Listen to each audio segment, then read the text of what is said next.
যোৱাকালি 10 তাৰিখে এটা ঘটনা মানে আমাৰ মাছখোৱাত এটা সংঘটিত হৈছিলে যোনটো সংবাদ মাধ্যম আৰু ছ'চিয়েল মিডিয়াটো খুব ভাইৰেল হৈছিলে যোৱাকালি যে গাড়ী এখনে আহি পেলাই মাছখোৱা অঞ্চলৰ মানুহ এজনক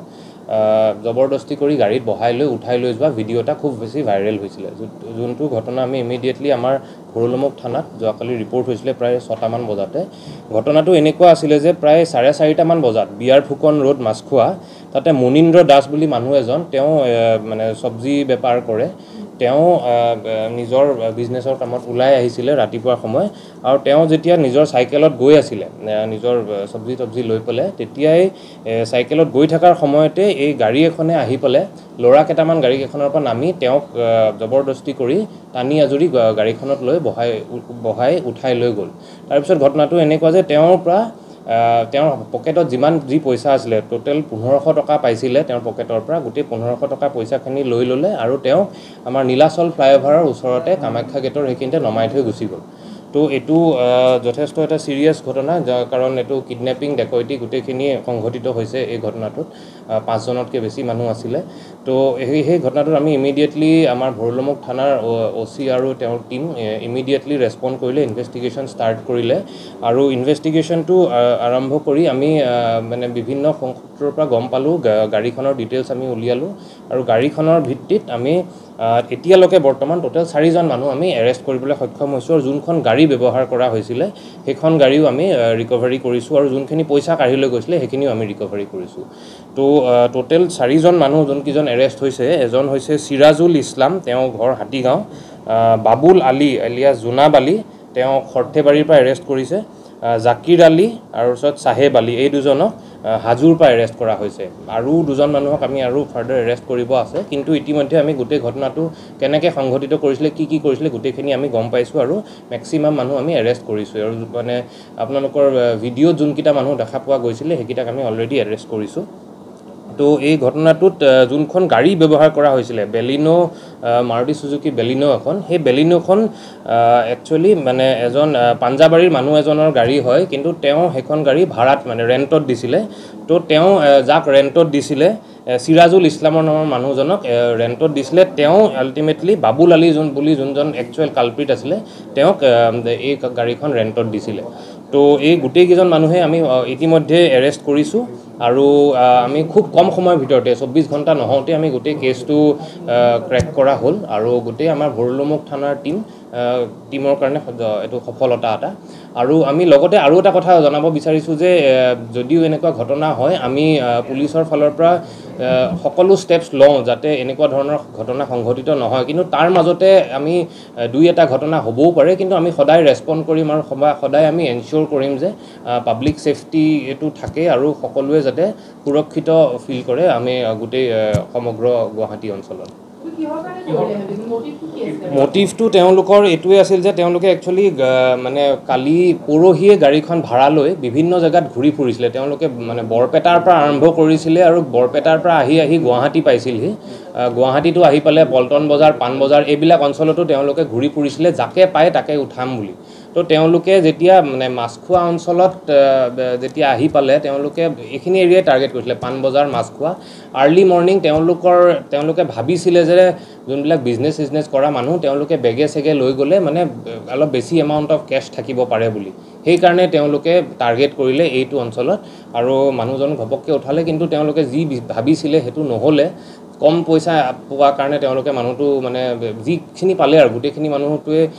তাৰপিছত নমাই থৈ গ'ল মানুহটো আৰু এই দুইজন যোনজন আছে জাকিৰ আলী আৰু সাহেব আলী বুলি তেওঁলোক আগতেও এৰেষ্টেড আসামী আছিলে যেনে সাহেব আলী তাক এক মাহ আগতে একচুয়ালি হাটগাঁও থানায় এৰেষ্ট কৰিছিলে চুৰি কেছ এটাত তে বেলত বাহিৰত আছে আৰু জাকিৰ আলী বুলি মানুহ যোনজন আছে তেওঁ হাজু থানাত এৰেষ্ট হৈছিলে 2023 উইথ চুৰি কেছ এটা তো গোটেইকেইটা মানুহেই প্ৰায় মানে আগতে কেছ থকা আছামীয়ে হয় আৰু তেওঁলোকে মানে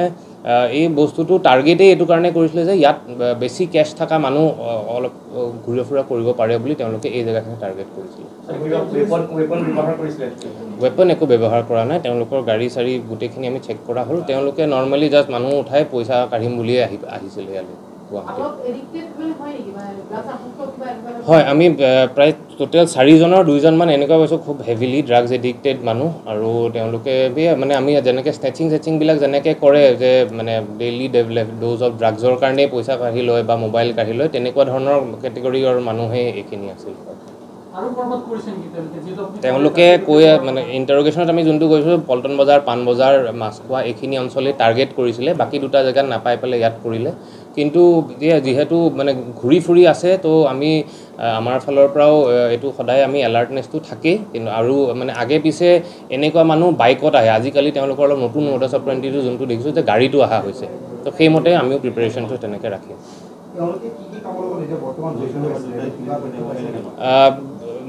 ইলিগেল কাম আমি অকল ড্ৰাগছ আৰু বাকী মানে সৰু সুৰা চুৰি সেইটোৰ লগতে জড়িত থকা বুলি আমি তেওঁলোকৰ এজনো ইয়াত নাথাকে বৰপেটাত থাকে গোটেইকেইজন আৰু তাৰে এজন যোনজন তেওঁতো মানে গাড়ী ৰেণ্টেল ছাৰ্ভিচৰ মানুহ মানে গাড়ী ৰেণ্টত দিয়ে তেওঁ তো এজনৰ প্ৰফেশ্যনেলি সেইটো বাকীকেইজন বৰপেটাতে থাকে তেওঁলোকে তাতে সৰু মানে খেতি বাৰী কৰে বা তেনেকৈ সৰু সুৰা দোকান দিয়ে তেনেকুৱা টাইপৰ মানুহ তেওঁকতো বৰ্তমানে আমি এৰেষ্ট কৰিছোঁ কাৰণ তেওঁ ফাৰ্ষ্ট অফ অল তেওঁ গাড়ীখনৰ অ'নাৰো নহয় অ'নাৰে ৰেণ্টত দিলেও আমি বুজি পালোঁ হয় কথাটো কিন্তু তেওঁ বেলেগ এজন অ'নাৰৰ পৰা গাড়ীখন লৈ আকৌ এজন মানুহক হেৰি কৰিছে আৰু যেতিয়া আমি ৰেণ্টত দিওঁ মানে যোনটো মানে কমাৰ্চিয়েল এষ্টাব্লিছমেণ্টে ৰেণ্টত দিয়ে তেওঁলোকৰো দায়িত্ব যে গাড়ীখন কি কামত ইউজ হৈছে ছাপ'জ কোনোবা টুৰিষ্টে আহি গাড়ীখন ভাড়াত লোৱাটো বেলেগ এটা কথা কিন্তু যদি লোকেল মানুহ এটাই লৈছে কি কাৰণত ব্যৱহাৰ কৰিছে সেইটো এটা তেওঁলোকে অলপ ভেৰিফিকেশ্যন এটা ৰাখিব লাগে তো সেইটো কাৰণে আমি সেই এংগলটো অলপমান তেওঁলোক 100% জড়িত আছেনে নাই সেইটো আমি ফাৰ্ডাৰ ইণ্টাৰগেশ্যন কৰি আছোঁ ৰাতিপুৱাৰ সময় বেছি মানুহ নাথাকে আৰু অকলশৰীয়াকেই প্ৰায়ভাগ মানুহ বাহিৰত ঘূৰি থাকে কিন্তু হ'লেও এইটো এনেকুৱা ইমান সফল নহ'ব কাৰণ আমি ৰাতিপুৱা সময় যেতিয়া এনেকুৱা খালী মানে সময় যে মানে ছাপ'জ মৰ্ণিং ৱাক কৰিবলৈ ওলাই যোৱা বা ডেইলি ৱেজ আৰ্ণাৰ যোনবিলাক ওলাই যায় তেওঁলোকৰ ছিকিউৰিটিৰ কাৰণেও আমাৰ থানাৰ ফালৰ পৰা চব থানাৰ ফালৰ পৰা এটা ডিপ্লয়মেণ্ট এটা ৰখা হয় পেট্ৰলিং এটা ৰখা হয় দেখা গৈছে যে এইটো ওৱান ৱে কৰি দিয়া হৈছে আগতে পূৰ্বতে টু ৱে আছিল সেইবাবেও তেনেকুৱা একো কথা নাই ওৱান ৱে টু ৱে বুলি কাৰণ মৰ্ণিং সময়টো ইমান কমপ্লিটলি ৰেগুলেটেড হৈ নাথাকে ট্ৰেফিকটো কিন্তু সেইটো ফেক্টৰ নহয় ফেক্টৰটো তেওঁলোকে অঞ্চলটো ক'ত কেনেকুৱা ধৰণৰ মানুহ পাব সেইটো এৰিয়া চাই পেলাইহে তেনেকৈ তেওঁলোকে টাৰ্গেটটো কৰিছে এটা যোনটো চাহেব আলী বুলি কৈছোঁ সাতগাঁৱত ধৰিছিলে তেওঁ তেনেকুৱা এটা ঘটনাতে জড়িত আছিলে মানে চেইন টানি নিয়া বা মোবাইল টানি নিয়া তেনেকুৱা চুৰি কেছতে তেওঁ জড়িত আছিলে আৰু আমি আগে মানে যোৱা কেইবছৰমানৰ পৰাই যোনটোৱে দেখি আছোঁ এই চামৰ মানুহ যোনে ৰেগুলাৰলি ড্ৰাগছ এডিক্টেড বা তেনেকুৱা ধৰণৰ মানুহখিনিয়ে একেধৰণৰ কামেই বাৰে বাৰে কৰি থাকে তো জাষ্ট এইবাৰ এইটো চেঞ্জ এইটোৱে দেখিছিলোঁ যে